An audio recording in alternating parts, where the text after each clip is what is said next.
I have never thought that I will ever be a student at the university in America. I come from a small village in Burma, Myanmar.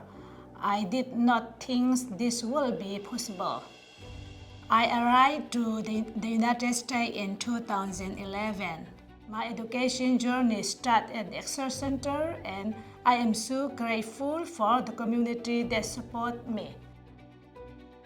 At Excel, I feel very welcome.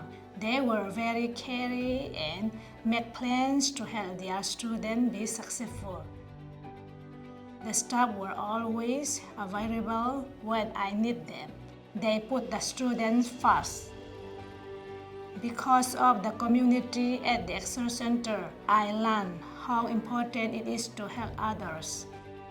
Because of all of you, I have the opportunity to learn my dream in completing my degree at the university.